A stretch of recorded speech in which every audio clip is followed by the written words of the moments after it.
Hello everyone, welcome to Stock Insights. Today we're diving into Edgewell Personal Care, ticker EPC, the firm behind Schick and Banana Boat. With the stock near $23, is it a buy? We'll cover pros, cons, financials, dividends, and forecasts to 2050.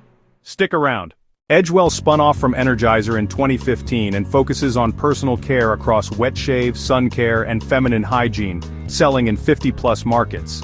Key brands include Schick for wet shave, Banana Boat in sun care, plus feminine hygiene products.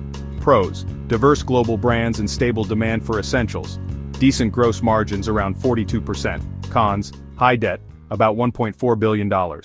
Net margin sits at just 2.9%, down from 4.4% last year.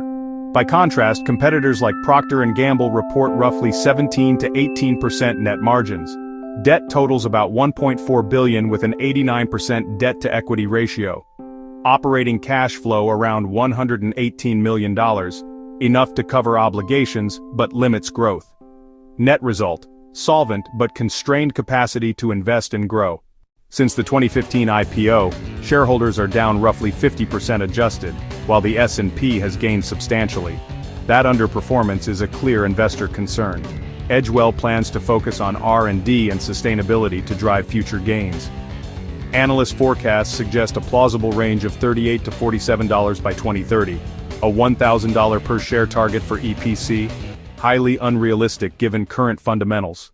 Key risks: inflationary pressure and supply chain disruptions. Potential plastic and packaging regulations could raise costs. Opportunities: rising sun care demand and consumer interest in eco-friendly products. Dividends: quarterly 15 cents, about a 2.5% yield. Useful for income investors. Not a long-term dividend aristocrat, short history. Short-term, hold for income. Long-term returns likely modest. In summary, EPC is stable and defensive with a modest dividend but not a growth story. For growth investors, look to larger peers like P&G and subscribe for more analyses. What's your take on EPC? Comment below.